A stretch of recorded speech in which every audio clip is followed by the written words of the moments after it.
Welcome everybody back to the Crimson 15 podcast. I am your host, Crimson Sin. I'm Ep19 PCA. And Native 454. So this week's episode, we're going to start off with Star Wars news. And coming from the people on set and then the whole thing about Carrie Fisher, you know, she passed away. It was a tragic death for Star Wars fans and for her family and everything and for Hollywood.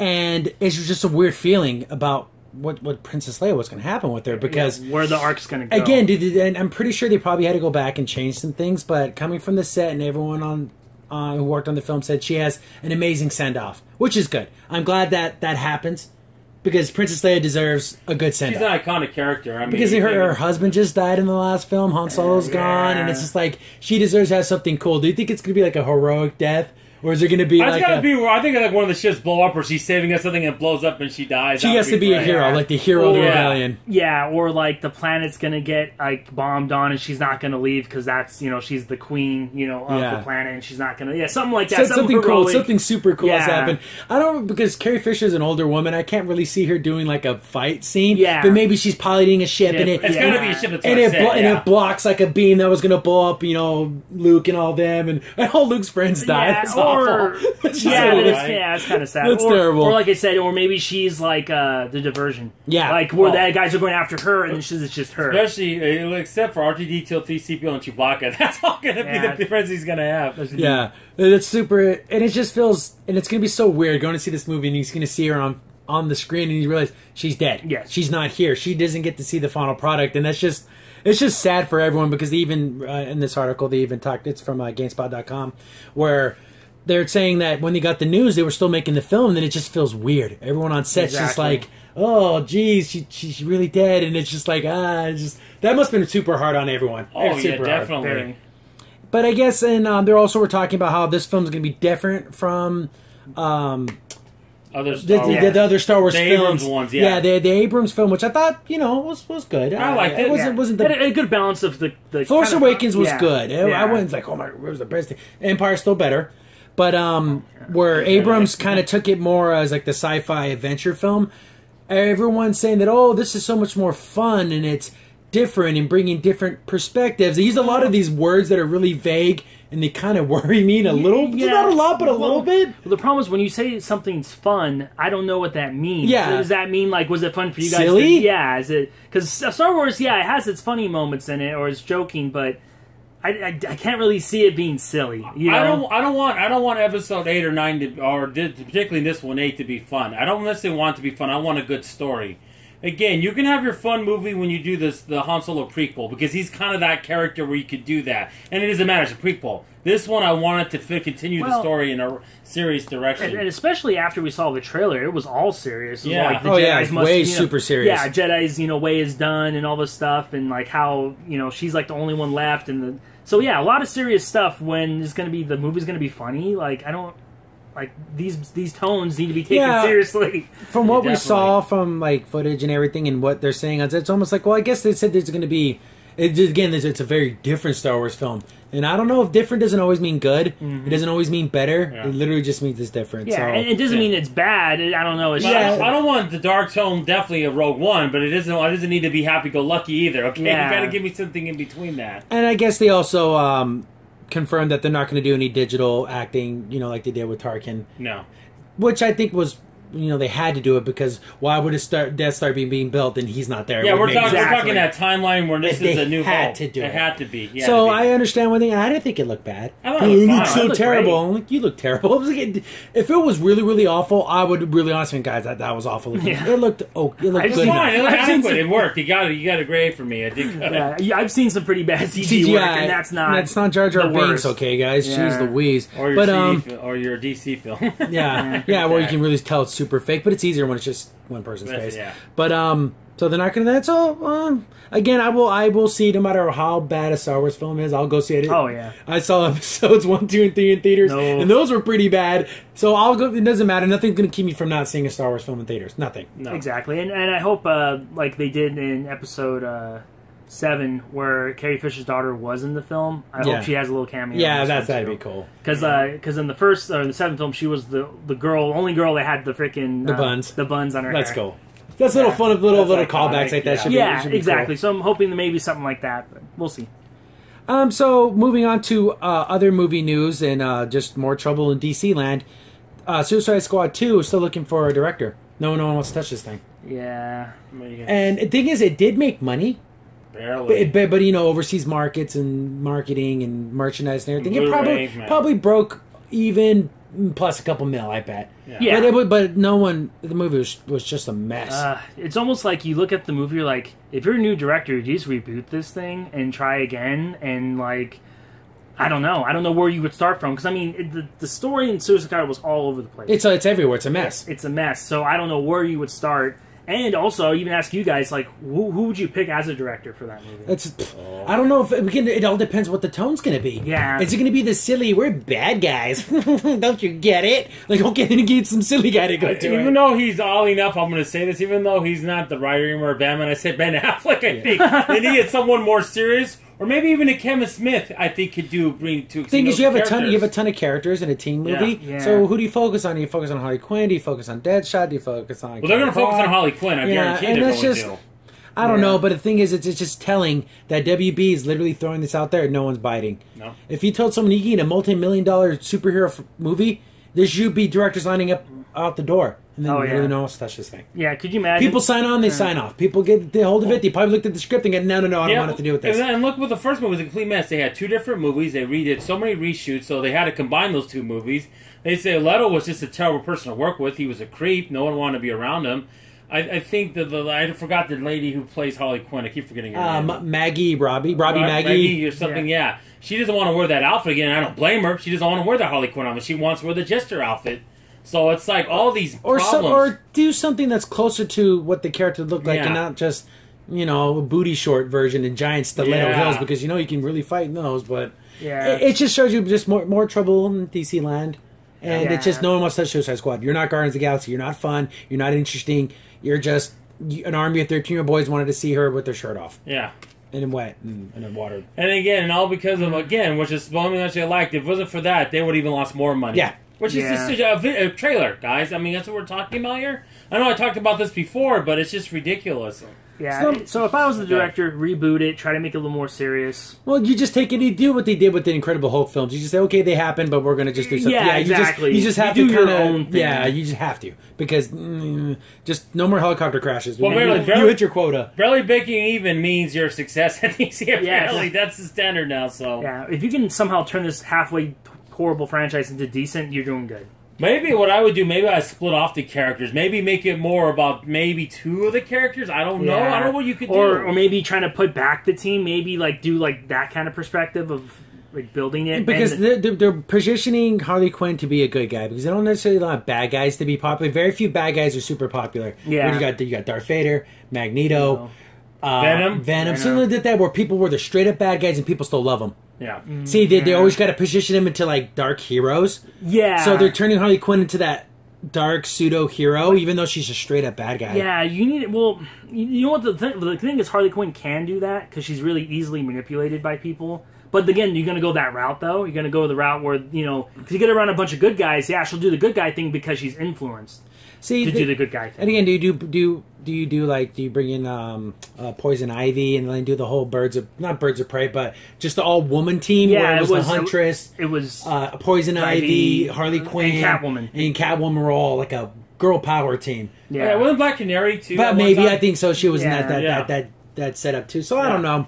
It just seems that if no one wants to touch this thing, it's bad. Yeah, someone will pick it up because then they get their name on something big and huge. But it's going to be a no-name director that has no experience, exactly what they don't need for that kind of franchise. Yeah. So we'll see. So we're moving on to other. I guess I would consider it bad news, but not for the same reason that everyone probably thinks.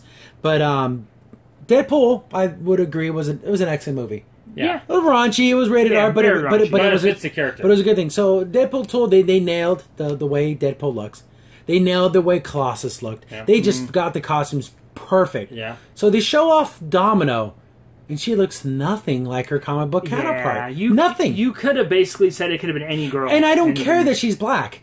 She could be Chinese or whatever. She could be a Martian. I don't care. She just doesn't look like the character at all. Why don't they try to put the black and white makeup? She has a little thingy on her eye. It literally looks like a Post-it note that they knocked a hole in and slapped it on her face. Even though I don't know any of this for a fact, but I'm just praying the fact that they since it's a time travel movie, since Cable's in it, she's the Domino from 1970. She looks I'm hoping like Foxy that's Brown. the case. Big old giant afro. And but like, so just try it. Look the classic. let me ask you a for question. once. If you want to be like this killer person like that, wouldn't you want to be inconspicuous?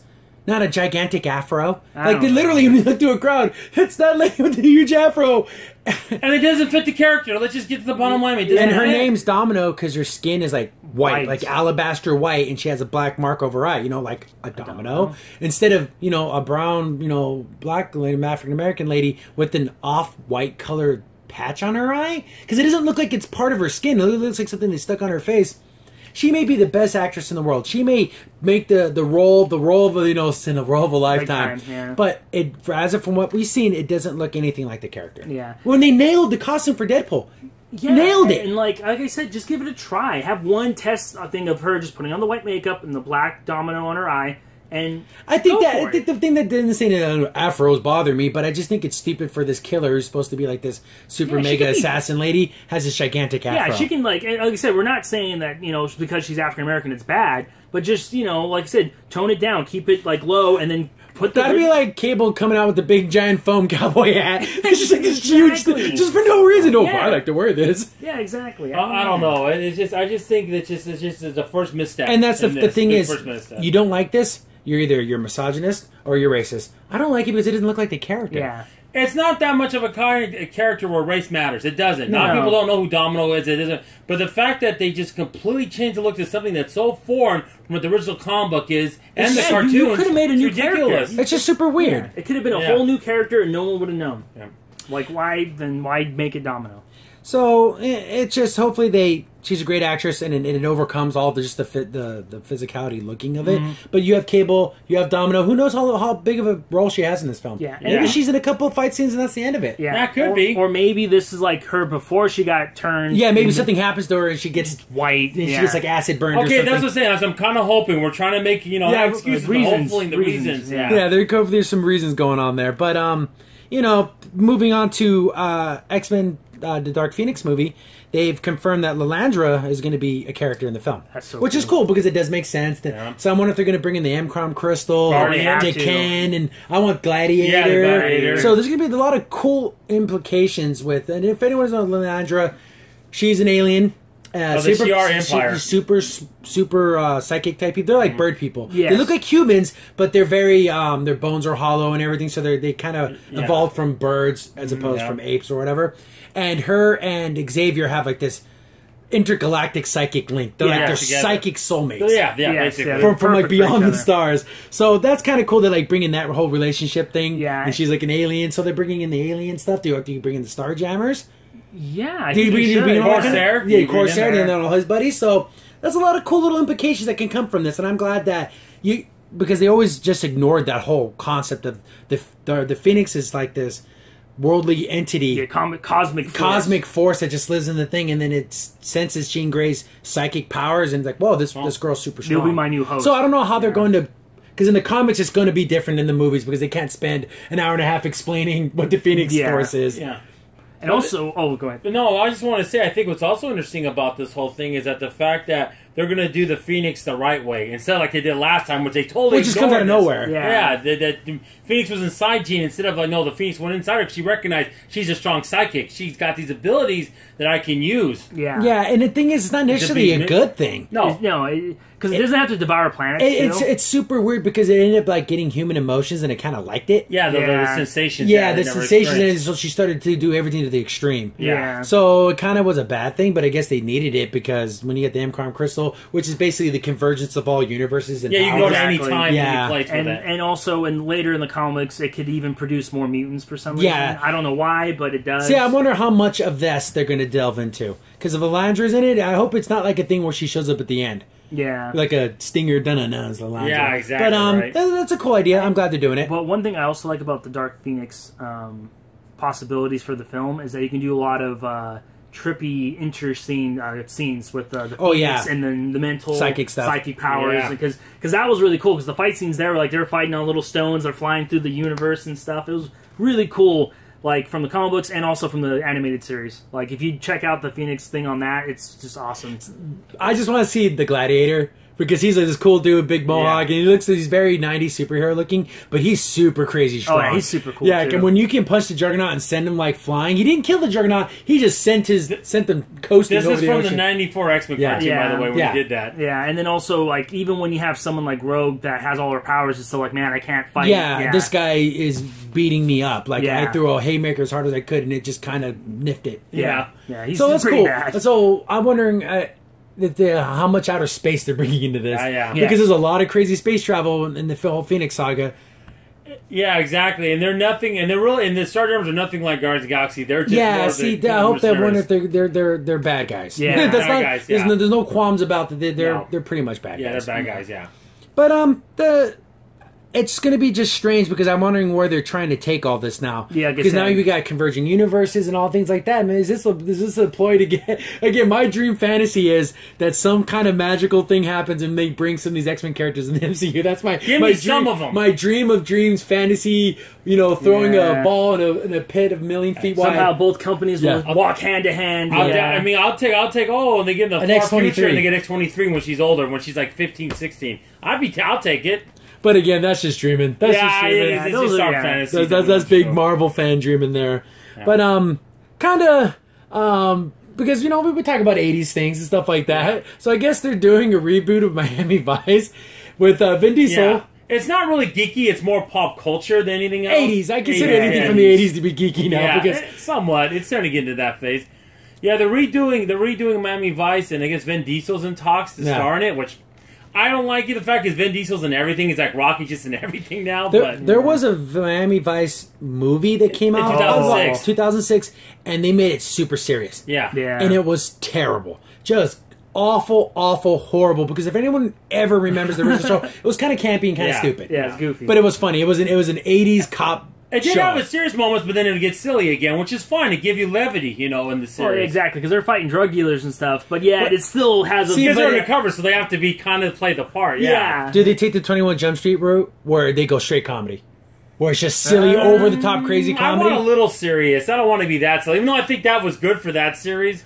I don't like the fact they're going to be doing 20 Jump Street with Men in Black. I think that's stupid, but that's a separate conversation. Yeah, is that thing even happening anymore? I hope not. I heard about that, but then when we've seen stuff with it. But anyways, with Miami Vice, I floated the idea of wanting to be funny that the Vin Diesel character, he's a cop, a detective in Miami, but he's stuck in the 80s. Like he wears the ice cream colored leisure suits, and then everyone else is like, "What's this guy's problem?" He drives old 80s cars, and he just is in 2017, but he's just like an 80s cop. That could be funny. That could be funny. I think that could be a funny way to take it, but I don't think they've even mentioned what kind of movie this is going to be. No story, nothing. Well, what's funny about the original Miami Vice, too, is that they took music to the next level. Like, literally, they would play a whole song sometimes. That was unheard of on shows at the time. Like, almost like an MTV kind of feel to it. Yeah, because usually that's a no-no to do that in television. But they decided to take it to because it's boring. Yeah, but it worked for Miami Vice. But they would drive somewhere. Yeah. And you would hear the song the whole time, and they'd be looking cool staring out the window of the song. But it worked, though. It worked because it was Miami Vice. It's a real cheap way to pad an episode, too. Yeah, that's true. Yeah, and that's another thing, too. I'm pretty sure they'll nail this, but you got to have cool cars in it. Yeah. It's always going to be... That's the thing.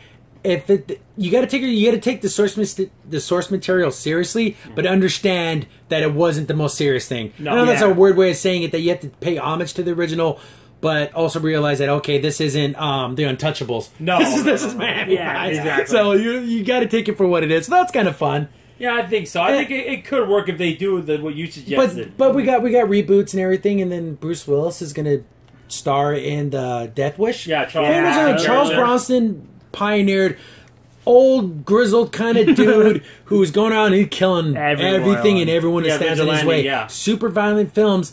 And you got Bruce Willis, and I don't know, I kind of see him too much as a good guy. He's too soft to play the role. I'm sorry. He can be a cool hero like in Die Hard, but is he a vengeful guy like John Wick going around just killing everyone? I don't see Bruce Willis being that guy. I feel like Bruce Willis, like you said, has that hero mentality, but he doesn't have that dead-eyed, like, that grizzled, kind of hard edge. I don't give a crap what you think. He's an excellent actor, excellent. Oh yeah, I like him, just not in this role. It's just when I heard that, I'm like, yeah, I know what Death Wish is, but if I asked my nephew, who's like 13, you know know Deathwish, he'd be like, what does that mean? No one knows. And again, he doesn't have the little mustache. I mean, that's just Charles Bronson mustache was huge. That was like his character. I'm sorry. I think Josh Brolin would make a much better. The guys playing Cable and Deadpool 2 would make a much better Charles Bronson. He got that edge to him. He looks more like a guy that got he's got messed over. Yeah. Life has fallen on him pretty hard. Yes, and Bruce Willis he kind of has a grizzled thing, but he doesn't have like the scars. Like, you know what I'm saying? Like, he doesn't look like he's been beat the crap out of. Yeah, he just lived a long time, but not. And also in Death Wish, I mean, I believe the guy was a cop, right? Yeah. But he wasn't like this really not super bad, but he was just still like kind of like I said, grizzled, more down to earth look, and. Yeah, he wasn't physically fit. Yeah, he wasn't physically fit. Yeah, exactly. So trying to get a point. He just shot a lot of guys and he used a lot of guns and there's like 7 of those movies. Oh yeah, there was like a bunch. There was a bunch. I mean, it got a lot out of it. I mean, it got a little crazy at the end of the last ones, but yeah, that's what I thought. Those were good movies, especially the early ones. But there's a scene in the trailer where like he's got a guy he's trying to ask questions. And I think he might have shot him, but he's stuck in. He was fixing a car. You know, like you get underneath it. And he goes, well, okay, we're done. We're not going to kill me. And then he pulls the chain and the car falls around the guy. Should have murdered that dude. He just murdered him, but that's what you're going to get. And that's the thing. Do people want to see Bruce Willis really doing things like this? Exactly. I don't know. I don't. Like, and again, it's very non-PC, because in the original, he's killing black people. He's minorities. Because he's down in the ghetto type area. Exactly. Let's just say a lot of people had death wishes coming. And he was the genie. So how are you going to betray that? You get more than 3 wishes. Exactly, right? How are you going to betray that in today's PC culture? He's going to kill a lot of white people. Yeah, I know. I mean, what else is it going to be, right? So those two things, with Miami Vice and Death Wish, again, bringing back 80s things. Yeah. And it's just like... or late 70s almost, I think it was Death Wish, early 80s, but yeah. But it just comes from that same era that, the whole idea of, we don't have a new idea, let's take an old idea and remake it. Which is sometimes it's cool, sometimes it's lame. I don't know. It could be cool. It could work. So, transitioning to television news, Star Trek Discovery, this thing is on life support. Yep. It got delayed. Not delayed a couple of months. It got delayed 9 months. It's almost a year. That's almost a year. I mean, I was kind of like, tepidly thinking, okay, let's get this out there, let's watch it. Now I have 9 months. I first heard about this show, I think, last E3 2016. They showed that terrible design for the ship, and then they threw that design away. Yeah. And then they bring these characters, and they reshooting, and recasting, and rewriting, redirectors. And here's the thing, is because he said the music wasn't up to snuff. That takes you 9 months to put the first article I read was something was wrong with the scoring of the show, and the music and everything. Then it's talking about, 9 months? What could have happened? That's changing the whole music. My crazy tinfoil hat theory is they didn't want to go up against Orville. They want Orville to come out, run its season, be done with, and then they'll come out with theirs. Yeah. Because Orville is the real Star Trek show. Yeah. Even though it's silly and funny, it's done with the heart and care and love that Star Trek deserves. Yeah. That, or the problem is, every time they come out with something, they're so afraid of what people are thinking that there's, we got to change it. But it's like, sometimes you got to stick to your guns. I mean, it has to come out. Well, I was reading articles and stories saying what happened is that, I guess the Paramount movies only own the alternative movie rights, and CBS owns the main Star Trek rights, and they were going to lose the alternative movie rights, Paramount. So they said, "Oh, we'll do this show for you." And CBS, great, we don't have any of the loss, so we don't care about it. So they're putting all their money into this show. And so is Netflix. By the way, Netflix is going to be teed up. They're already mad there was one delay. Now there's 2. Yeah, because they are hyping people up for this, and that's their product. And maybe people, and it's just more and more things. This thing is basically almost the boat sailed on it, and I almost don't want to care about it anymore. Yeah, it's to the point. I'm a dire Star Trek fan. I'm even watching now the Star Trek cartoons. That's how much of a fan I am of Star Trek, and I'm not interested. I'm almost not interested in seeing it now. It reminds me. It's a different medium, video games, but there's a game called Cuphead that they've been showing for years and years and years, and I just don't care anymore. Yeah. Nope. And this is happening to Star Trek Discovery. They keep showing it for all these years, and I just don't care anymore. Yeah, it's getting to the point everyone's going to feel, what, that's out now? Like, are they going to forget about it? Because it's been so long with all the delays, but... Like I said, because Paramount, like I was about to say before, Paramount's going to lose the rights to Star Trek, so they need to make something Star Trek. That's why CBS is letting them do it. That's the reason why we got terrible Fantastic Four films. Exactly. Because we have to make a movie, let's make it. You're going to lose the rights, which is never a reason to make a movie, do it because you have a good story. Yeah, not because you... or a TV show, in this case. I can't lose that property. Yeah, but you know what? I don't know. Maybe Jonathan Frakes will come in and do more stuff with it and fix it up a little better. Try to salvage this mess. Turn it into a Thunderbirds remake. Yes. Geez. Yeah, but, I guess. Other television streaming service news. Netflix, you know, they produce shows that are strictly produced by Netflix, and they've been doing a couple of animes here and there. Some live actions. Some live act. They did do a lot of action stuff. They did Voltron, that's pseudo anime, but they just greenlit a dozen animes, a dozen. And looking at this list, I'll read them off. Some of them don't even have real descriptions. Be the Beginning. It's a crime thriller. That's all it says. Nice. Sword Gal, the animation, fantasy, 2018. Lost Song fantasy series.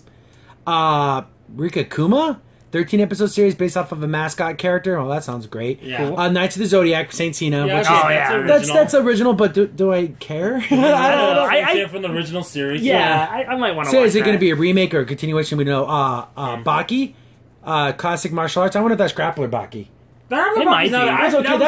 That dude was super ripped. And he was like he was hurt. I mean, he had like a baby face, but he had like a super muscly body with like scars all over. It was crazy. And forgive me for not being able to not pronounce it. Kagarugia, a gambling-themed series. There's a trailer for it. I haven't seen it yet, but I'll throw it in the. You know, I'm going to make a bet that doesn't come over to the States, and that's only Netflix Japan, because that's too. Yeah, that's a category. Fate. There's so many Fate Night series. Fate. Apocalypse. I say it's like Apocalypse with the PHA at the end. Part of the Fate series. 25, and again, that series is so weird.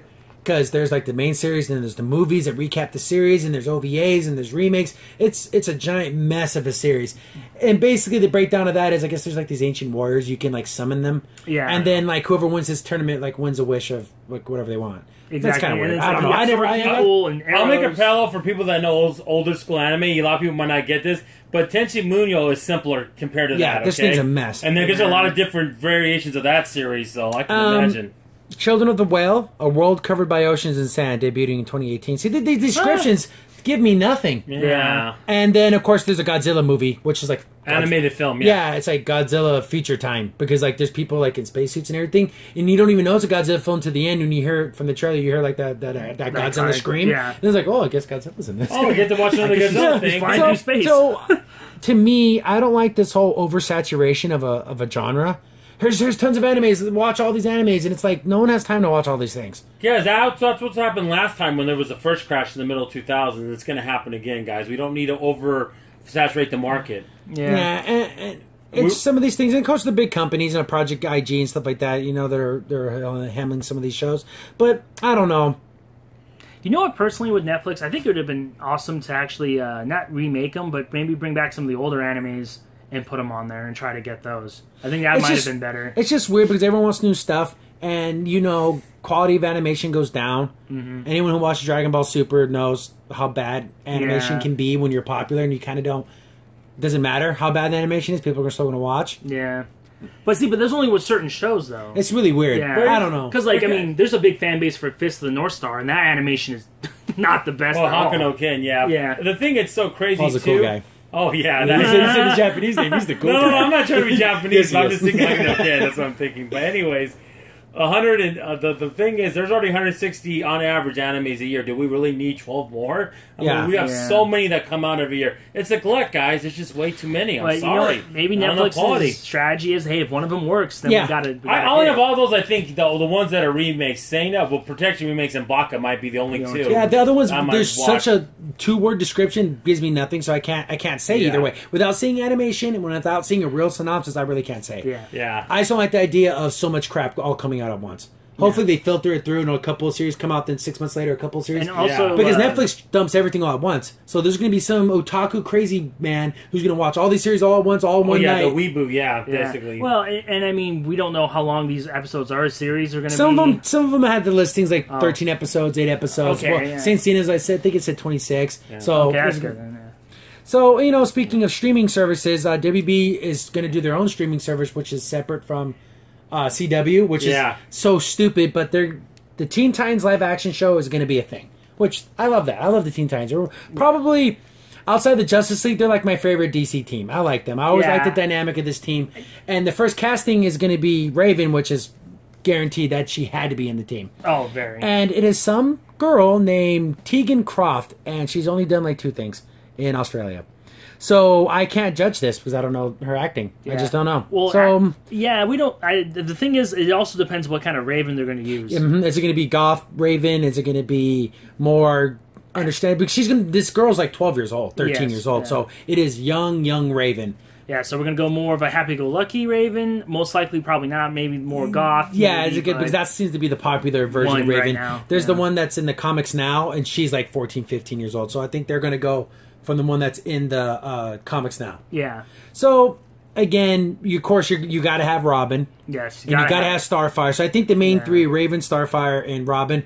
And personally, you gotta have Beast Boy. I love Beast Boy. You can't have. I may be a sucker for this kind of stuff, but I love Raven and Beast Boy together. Oh yeah, so I love that crap. It's so stupid, but I love it because it's such a dynamic. She's so dark and brooding, and he's so happy and fun, and he never gives up on her. Yeah. Well, it's funny when we were talking about when we had another character from Teen Titans to be in the Injustice 2. Yeah. Crimson was mad because Beast Boy's Boy's still not in in it. Yeah. They just brought Starfire into the... And they had Raven before, and they've had Cyborg. And they have, Robin, so they have almost everyone. See, do you throw an Aqualad, Kid Flash, Speedy... I think eventually, or maybe like Blue Beetle. Like, that all depends. There's a lot of Yeah. people, and I guess the show's not called Teen Titans, it's just called Titans.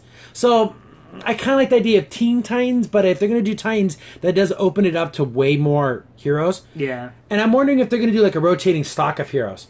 So there'll be like the core members, and there'll be side members joining in and out. Like you said, like maybe Aqualad joins them on this mission, and then you later have... When I was looking into this, and I was looking at, okay, who's doing this and everything, and then you have I've Egvad Goldsman in the first credit for this guy, Star Trek Discovery. That's no, a negative. That's I don't want this. That's a very bad thing. Underground, which and everything, but they also have people who wrote for the Flash and Arrow. So well, that's not bad. Yeah. Not so hopefully, maybe that person can do a better job. The Star Trek Discovery guy, let him get coffee for everyone. don't let him write anything. Well, again, I'm a dire Star Trek fan, and I'm sorry. You have to admit, I can't disagree with that. So it's going to be on again this unnamed streaming subscription service, and I don't like the idea that I'm going to find myself subscribed to like 10 different things. Yeah. Then Netflix and Hulu, and I don't want to subscribe to anything else. I just don't. If this thing comes out all at once, I'll sign up for the free trial, binge, watch the whole entire show, and then cancel my subscription. Yeah. But if it's a once-a-week thing, I'll wait for the whole series to come out, then I'll watch it. I don't want to be paying $10 here, $14 here, $7 here, and I'm just losing all these subscriptions. Yeah. And that's, everyone saw the Netflix thing, so everyone's got to do it. But they already have the CW app. Yeah, exactly. Just use that. They want a paid app, though. That's why. Yeah. I bet you there's going to be no free anything on this. No, like on CW, you can wait a week or whatever the next day. Then no, it's just the next day for CW. So I'm pretty sure that's why they're doing it, is they want some of that sweet Netflix money. Yep. But it's cool. I'm glad Raven's on the team, and Robin has to be on the team. Yeah. Like I said, and Starfire. I'm waiting for Beast Boy, though. Here's the thing, He's though. gotta be on Here's the thing, though. Starfire is a orange person. Her skin is orange. She has big hair. And this might be a low budget thing. Can you do an orange colored? And same thing with Beast Boy. He's green. He's green, and he turns into animals. He can morph into animals. How many times is he going to morph if it's the low, the budget on this thing?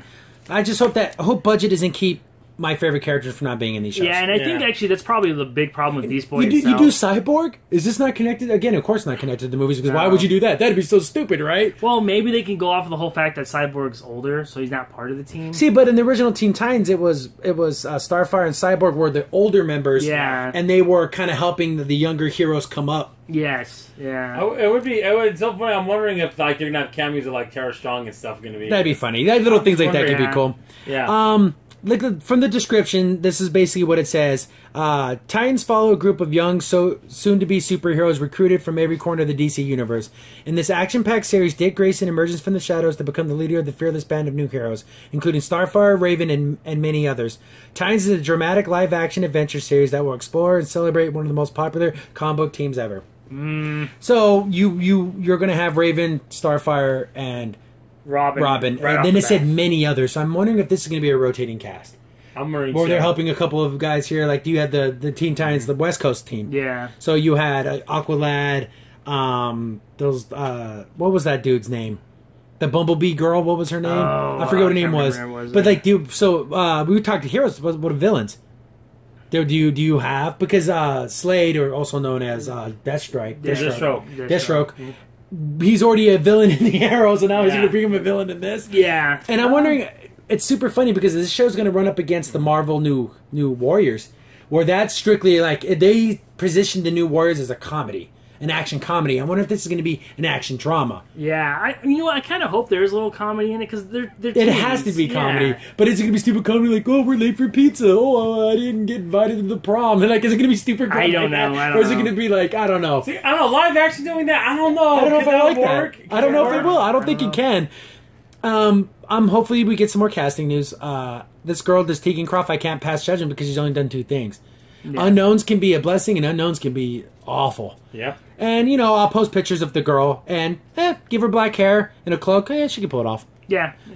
She looks fine. It's never hard to pull off a Raven look with most people. She doesn't have an afro, so it's just so Deadpool didn't get their hands on yeah, it's the person with the fro. Well, they put a fro on her. Like, she wasn't alive. She was there in the 70s. But the Superfly. That's gonna cover anything from television stuff that kind of came out. I can't really think of any other movie and TV news. No. And light on video games. I guess Microsoft announced some new colors for their controller.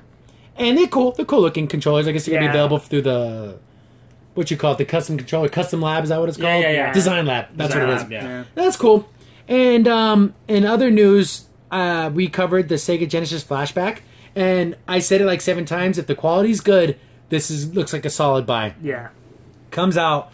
The reviews are awful. It's buggy. It's slow. The controllers don't connect. Everything about the build quality is awful. And I'm like, there you go. My one caveat, and it didn't come true. But apparently, there's hope yet. This is coming from the actual creators, and that would be At Games. They're the ones who are putting this thing together, and they released a quote saying, "A batch of our review units were accidentally shipped out with early software builds that do not represent the final version. We are working to get an updated and corrected final products in the hands of reviewers in the coming weeks." So they're saying they sent out crappy units. Sure. And but the thing is, I'm one to give them the benefit of the doubt, but my eyebrows like, that sounds like BS to me. Yeah, how does it pass the smell test? The thing I will say, because they've released prior systems that have the same kind of setup and they were good.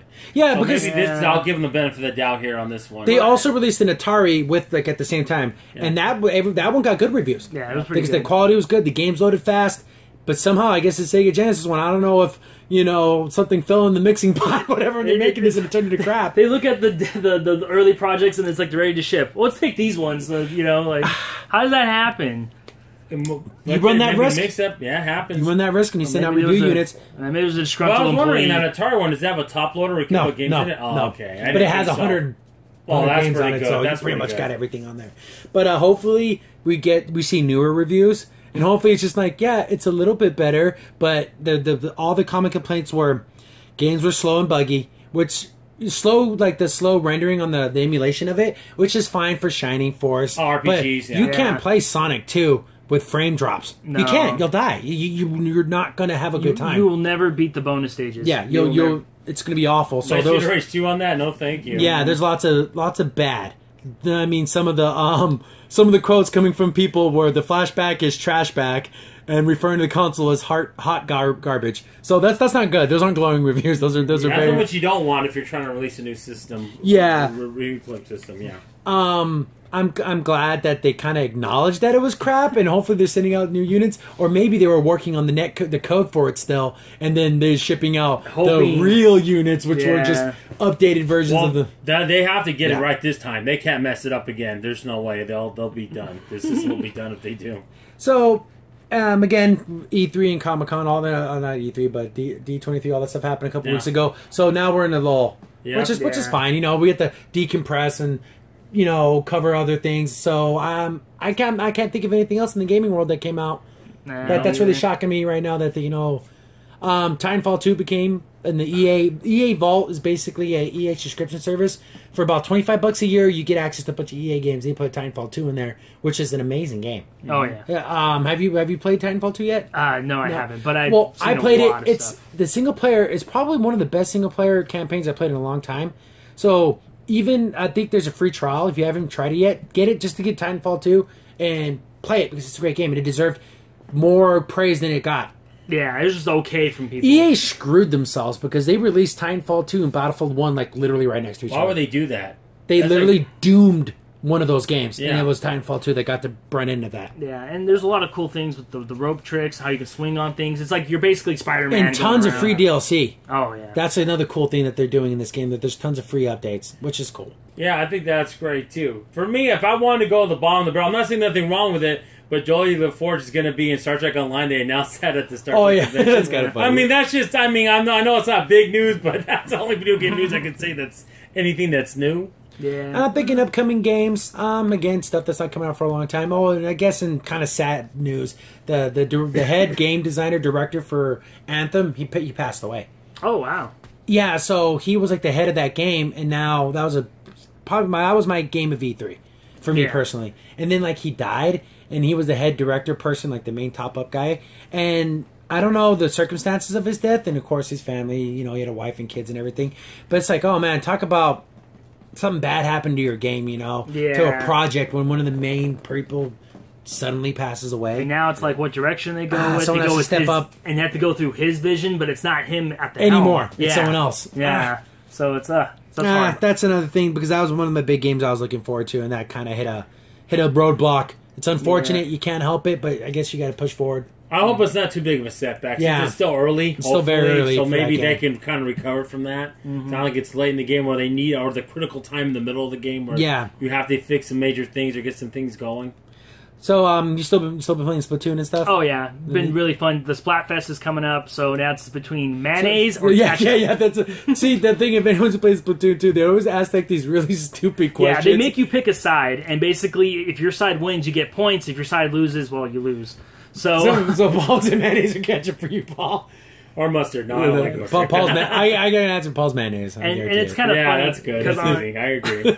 No, it's ketchup for me. Yeah, I like ketchup. Go ketchup. I'll eat ketchup just on plain bread. Just so.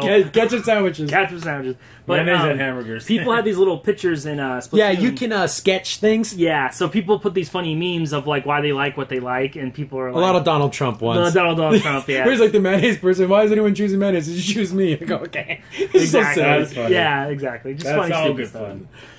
And then I got back into Madden because I'm getting football fever. Yeah, football but I got fever. re-downloaded Madden just to start playing it again. And then all the reasons why I didn't like Madden. The load times are awful, but just getting back into this football stuff. Then you know that we're also big sports fans, but we don't talk about Yeah, sports because often. it's not... We'll talk about Madden and sports video games sometimes, but you get that itch. It's like, I want to see some hits, I want to see some throws, I want to see some touchdowns. Yes, exactly. Can't wait. And two of our teams play twice a year, but we're not going to get into that. And that's always fun. That's already fun. Oh, and at Target, I've noticed, I don't know if they came out already, but the Amiibos for Cloud and Corrin and I believe Bayonetta. Yeah. I'm not sure. They're all out now. And that's cool. I mean, the Amiibos are fun. Bayonetta is also the free game if you have Bayonetta's free you too. get Bayonetta. But it's super weird. It's not letting me download it. Oh, that's weird. I'm going to have to go through the actual website and actually do it, but it wasn't letting me do it through my Xbox. But that's an excellent game. And if you have Xbox Live Gold, you like combo heavy action games, Devil May Cry type games, this is super good. Yeah. When I played it the first time, when I rented it, this is a long time ago, and being on 360, it's a long game. You're going to get at least a good 13, 14 hours of gameplay. It's pretty long. It's a pretty long action game. And it's cool because it's free. Yeah, exactly. And if you have Xbox Live, then you get to pay for Xbox Live. But if you happen to already have Xbox Live, there's no reason not to download it. Yeah. And then there was some Slime Rancher game. My nephews really like it, so if you're 12 years old, you'll probably like it too. But I can't think of anything else. Slow week. I'm replaying Killer Instincts, but Dark Tower's getting panned. Yeah. It's getting mediocre to bad reviews, which kind of upsets me because I like the idea. I like the whole concept of the Dark Tower. It's just hard to translate such a humongous book. Yeah. Well, one of the main complaints saying it's too much action. An action movie. Well, what do you want, though? I mean, you're not going to get an introspective movie. I mean, people aren't going to pay for they're not a big gonna, budget like that. They're not going to sit there and talk for hours and hours and be like... So I don't know if I'm going to go see it. I don't know. Probably You know what? not. I probably will. I really want to see it. And I'll hopefully, if I do, I'll let you guys know how I feel about it. Yeah, and you get your little... Oh, you can even say spoiler review. It's not going to matter because, I'm not going to be, you can't say anything. So that's going to probably wrap it up unless you guys can think of anything. No, that's about it. Okay, so back to under an hour. We should pop the champagne. I know, exactly. We did that a 2-hour-long episode. But so that's going to be our show for this week. We'll be back again next week, same time. So thanks for watching and listening. I've been your host, Crimson Sin. Ep19 PCA. Native 454. Thanks for listening. Yeah, see you later. Bye. Bye.